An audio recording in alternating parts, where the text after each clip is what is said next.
Hello student, आज हम BSc second year में एंट्रोपी की अवधारणा तथा एंट्रोपी को ताप व आयतन के फलन के रूप में किस प्रकार डिनोट करते हैं इसके बारे में डिस्कस करेंगे। तो सबसे पहले हम डिस्कस करते हैं कि एंट्रोपी क्या होती है और इसकी अवधारणा का गणितीय स्वरूप क्या है। तो ऊष्मागतिकी के द्वितीय नियम के अध्ययन के बाद हमें एक ऐसे फलन की आवश्यकता का अनुभव हुआ जिसका प्रक्रमों की कसौटी के रूप में उपयोग किया जा सके तथा यह फलन एक अवस्था फलन होना चाहिए, अर्थात इसका मान तंत्र की अवस्था पर निर्भर करना चाहिए, न कि उस प्रक्रम के पथ पर जिससे होकर प्रक्रम गुजरता है। इस फलन को ही एंट्रोपी कहते हैं तथा इसे ऐसे डिनोट करते हैं।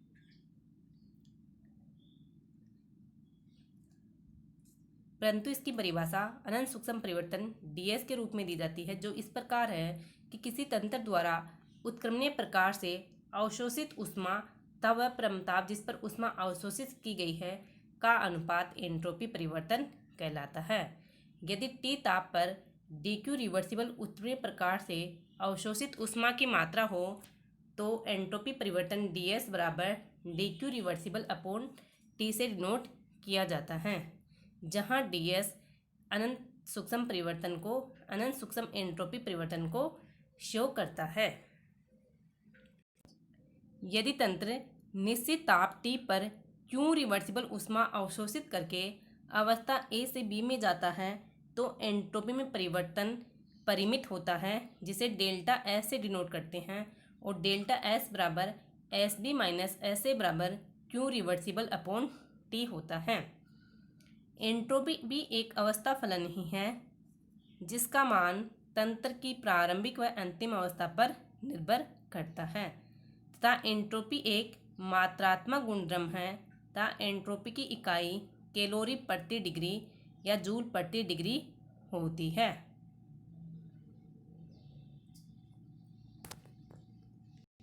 अब हम डिस्कस करेंगे कि एंट्रोपी की धारणा का गणितीय निरूपण।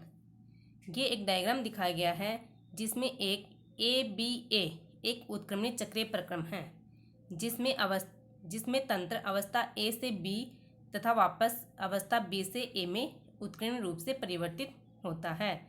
चूँकि यह चक्र ABA छोटे छोटे कार्नो चक्र का समूह माना जा सकता है, अर्थात संपूर्ण चक्र समतापी एवं रुद्धोष्म प्रक्रमों की श्रेणी है। क्योंकि हम जानते हैं कि कार्नो चक्र की दक्षता Q2 minus Q1 upon Q2 बराबर T2 minus T1 upon T2 होती है, जहाँ से Q1 अपॉन T1 बराबर Q2 अपॉन T2 प्राप्त होता है।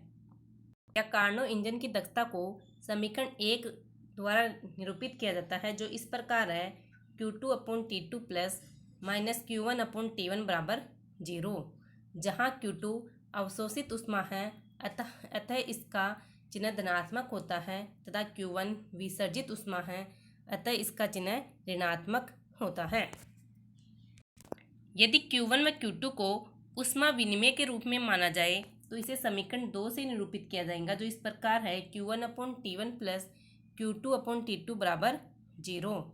अतः ABA चक्र में छोटे छोटे कार्नो चक्रों के लिए Q1 upon T1 plus Q2 upon T2 बराबर 0 होगा।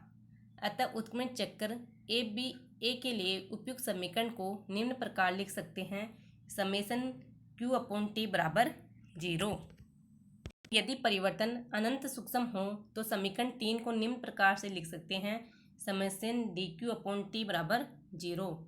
चूँकि हम जानते हैं कि उत्क्रमण चक्र ABA दो पदों AB तथा BA से बना हुआ है, अतः समीकरण 4 को निम्न प्रकार लिखा जाएगा, समेसन DQ अपॉन T बराबर summation A to B DQ upon T का A टू B इंटीग्रल करेंगे प्लस DQ अपॉन T का B टू A इंटीग्रल बराबर 0, जिसे समीकरण 5 से डिनोट किया।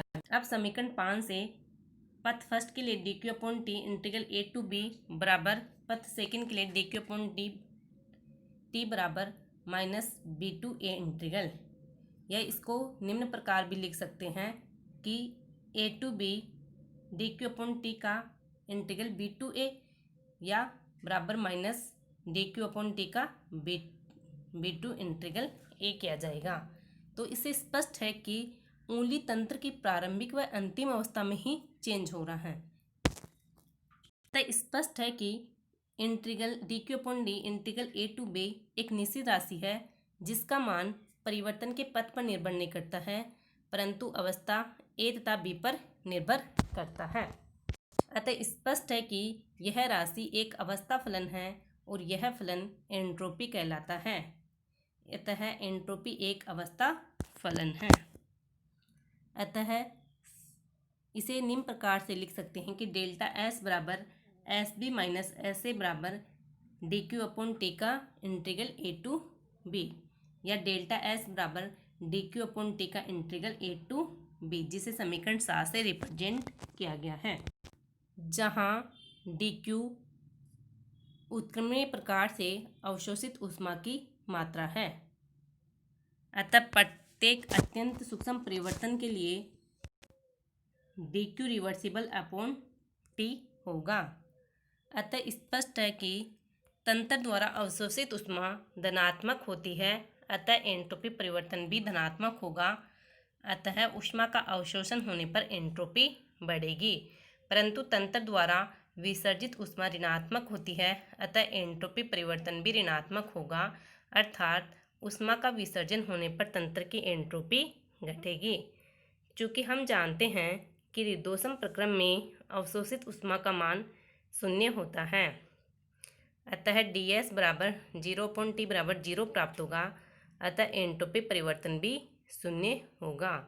अतः ऐसे रुद्धोष्म उत्कीर्णन परिक्रमों को सम एंट्रोपी प्रक्रम कहते हैं।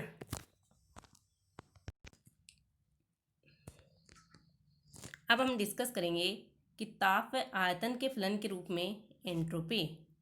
माना कि एंट्रोपी एस ताप व आयतन का फलन है, अतः S is a function of temperature and volume. अतः इसका पूर्ण अवकलन करने पर हमें समीकरण 1 प्राप्त होती है, जो निम्न प्रकार है। डी एस बराबर delta S upon delta T constant volume D T plus delta S upon delta we constant temperature D v. चूँकि ऊष्मागतिकी के प्रथम नियम से उत्कीर्ण प्रक्रम के लिए डी बराबर क्यू रिवर्सिबल माइनस डब्लू होता है। चूँकि हम जानते हैं कि एंट्रोपी परिवर्तन डी एस बराबर d Q reversible upon T होता है, अतः यहाँ से डी क्यू रिवर्सिबल या क्यू रिवर्सिबल बराबर टी डेल्टा एस प्राप्त होगा, एवं इसी प्रकार डब्लू बराबर पी डी वी होता है। अतः समीकरण 3 व 4 से डी क्यू रिवर्सिबल एवं डब्लू का मान समीकरण 2 में रखने पर प्राप्त होती है, जो निम्न प्रकार है। डी बराबर t D S minus P D v. चूँकि हम जानते हैं कि किसी भी तंत्र की आंतरिक ऊर्जा ताप व आयतन का फलन होती है, अतः E is a function of temperature and volume. अतः इसका पूर्ण अवकलन करने पर हमें समीकरण 6 प्राप्त होती है, जो निम्न प्रकार है। डी बराबर delta E upon delta T constant volume D T plus delta E upon delta we constant temperature D we बराबर डी वी।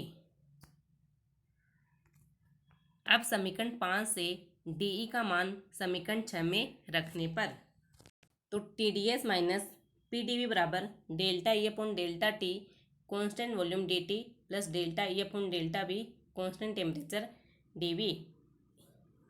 अतः इस समीकरण को पुनर्व्यवस्थित करने पर टी डी एस बराबर delta E upon delta T constant volume D T plus delta E upon delta we constant temperature plus P into D we प्राप्त होता है। अतः इस समीकरण को डी एस की फॉर्म में लिखने पर डी एस बराबर 1 upon t delta E upon delta T constant volume D T plus 1 upon t delta E upon delta we constant temperature plus P into D we प्राप्त होता है, जिसे समीकरण 7 से रिप्रेजेंट किया गया है। चूँकि समीकरण 1 व 7 दोनों एंट्रोपी परिवर्तन को ताप व आयतन के रूप में प्रदर्शित करती हैं, अतः दोनों समीकरण समरूप हैं। अतः इन दोनों समीकरणों की तुलना करने पर डी टी तथा डी वी के गुणांकों की तुलना करने पर delta S upon delta T constant volume बराबर 1/T delta E upon delta T constant volume प्राप्त होता है। चूँकि हम जानते हैं कि स्थिर आयतन पर ताप के साथ आंतरिक ऊर्जा में परिवर्तन की दर CV कहलाती है, अतः delta S upon delta T constant volume बराबर CV अपॉन टी, जहाँ CV स्थिर आयतन पर ऊष्माधारिता को रिप्रेजेंट करता है एवं CV बराबर डेल्टा ई upon delta T constant volume होता है, जिसे समीकरण 8 से डिनोट किया गया है। तथा delta S upon delta we constant temperature बराबर 1/T del e upon del v constant temperature plus P प्राप्त होता है, जिसे समीकरण 9 से रिप्रेजेंट किया गया है। चूँकि समीकरण 8 से स्पष्ट है कि इसमें CV दिया हुआ है, चूँकि CV का मान हमेशा धनात्मक होता है, अतः CV अपॉन T का मान हमेशा धनात्मक होगा। अतः समीकरण 8 से स्पष्ट है कि निश्चित आयतन पर ताप बढ़ाने से एंट्रोपी का मान बढ़ता है। अब हम एक परिमित ताप परिवर्तन के मध्य स्थिर आयतन पर एंट्रोपी परिवर्तन के बारे में डिस्कस करेंगे।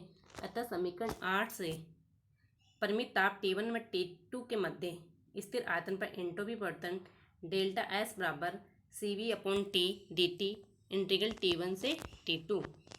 अतः समीकरण 8 व 9 को पुनर्व्यवस्थित करने पर delta E upon delta T constant volume बराबर T delta S upon delta T constant volume प्राप्त होता है, तथा delta E upon delta we constant temperature बराबर T delta S upon delta we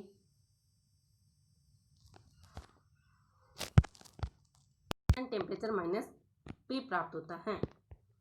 अब समीकरण 10 को स्थिर ताप पर V के सापेक्ष तथा समीकरण 11 को स्थिर आयतन पर T के सापेक्ष अवकलन करने पर हमें del square E upon del v del t बराबर T del square s upon del v into del t प्राप्त होता है, जिसे समीकरण 12 से रिप्रेजेंट किया गया है।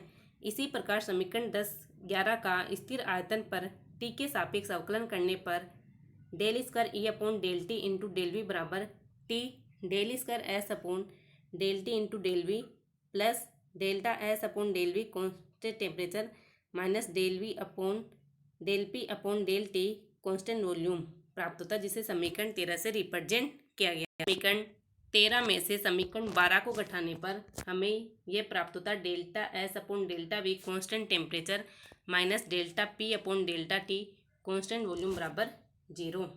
अतः यहाँ से delta S upon delta we constant temperature बराबर delta P upon delta T constant volume प्राप्त होता है, जिसे समीकरण 14 से डिनोट किया गया है। अब समीकरण 8 से delta S upon delta T constant volume बराबर CV अपॉन टी तथा समीकरण 14 से delta S upon delta we constant temperature बराबर delta P upon delta T constant volume का मान समीकरण 1 में रखने पर हमें समीकरण 15 प्राप्त होती है, जो निम्न प्रकार डिनोट की गई है। DS बराबर CV upon T dt plus delta P upon delta T constant volume DV।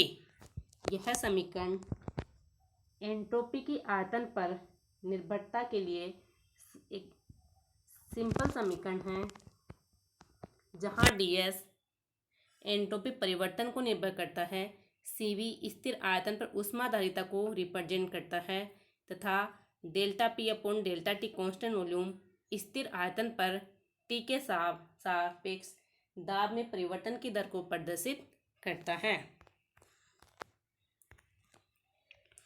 अतः समीकरण 15 एंट्रोपी की आयतन पर निर्भरता को प्रदर्शित करता है।